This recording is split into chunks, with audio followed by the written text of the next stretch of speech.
Install video of the Apex CarPlay module on a 2015 Mercedes S550. Your module can also look like this. On the module itself, it's really important to check your DIP settings. They are these white switches right here. You just have to refer to the chart, which is back here, and it'll tell you how to flip them. So for the S550, it's got a 12.3-inch screen, and all the numbers, all the switches should be on high except for number 5, just like this. On this module, the DIP switches are back here.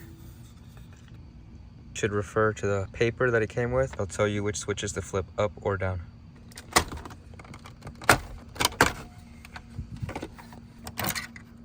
Then you want to use a T30 for these 2 bolts down here. And then take off this clip right here and this small one as well. And then also, before you reassemble everything, your screen will not turn on unless everything is reconnected. All of these wires must be reconnected for your screen to power on. And it's 2 more T30s right down there.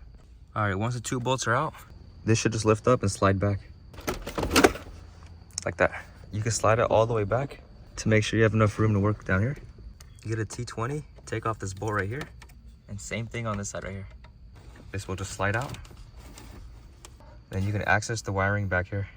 These are all the wires the new kit comes with right here. So you just want to plug it in to your module. This blue cable that has 2 wires coming out of it always goes into the module itself. The next plug is this purple one right here, and it goes in here. It's got a small notch right there, and then you can leave this hanging out. It's for your aux if you do want to use aux.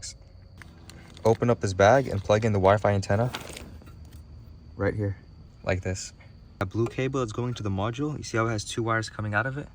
These 2 right here. This angled one right here with the star shape inside, it goes in this blue spot in your OEM unit. You just got to take out the old plug and plug in this new one in there.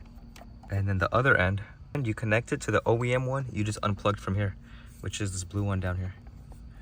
This blue one was in the OEM module. We took it out, and now we're going to connect it to this end. This is the huge harness coming out of your OEM module.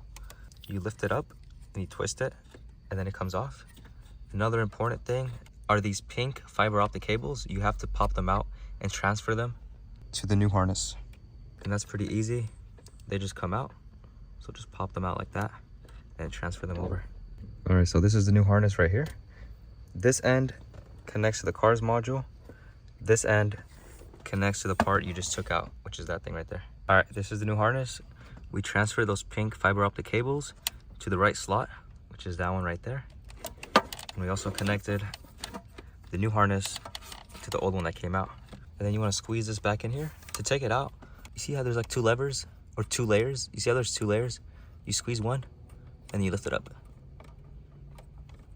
And then to push it back in, same thing, just squeeze it until it clicks. And now we're done with the wiring. We just have to reconnect everything in the back.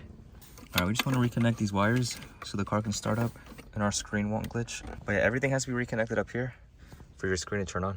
Press the button. The module is flashing blue.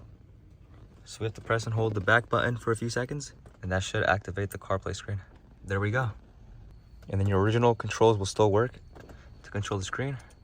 We're gonna hit CarPlay, and now we have to go to our Bluetooth settings on our phone to connect it. It will not require Wi-Fi or Wi-Fi password. And just like that, we have successfully installed the Apex module CarPlay. And look, the knob still works. It'll control your screen. And then you can see your phone, maps, messages. And if you press Mercedes, it'll take you to this screen. And then if you press and hold the back button for a few seconds, you'll go back to your OEM screen and you can use your massage seats, your navigation, your radio, and everything else. And then if you press and hold it again, it'll take you back to your CarPlay screen. If you want your audio to work using the CarPlay, you have to be connected to the Mercedes Benz Bluetooth or aux in order for your audio to be heard in the car. So you just have to go to your Bluetooth settings, connect your phone, go back to the CarPlay screen, and then your audio will be working. When you're done with the install, the module can be tucked behind the carpet right here or underneath the center console as well, all the way down there. Just make sure it's not covering the 2 holes that bolted through here. And also make sure you're not damaging any of the original wiring that's underneath the center console. All right, quick tip to get this center console piece all the way back in here and snug. You want to lift it up at an angle like this and then squeeze it in. So you don't want to push it in straight. So that way you can wedge between there and it'll slide in smoothly. Bruh.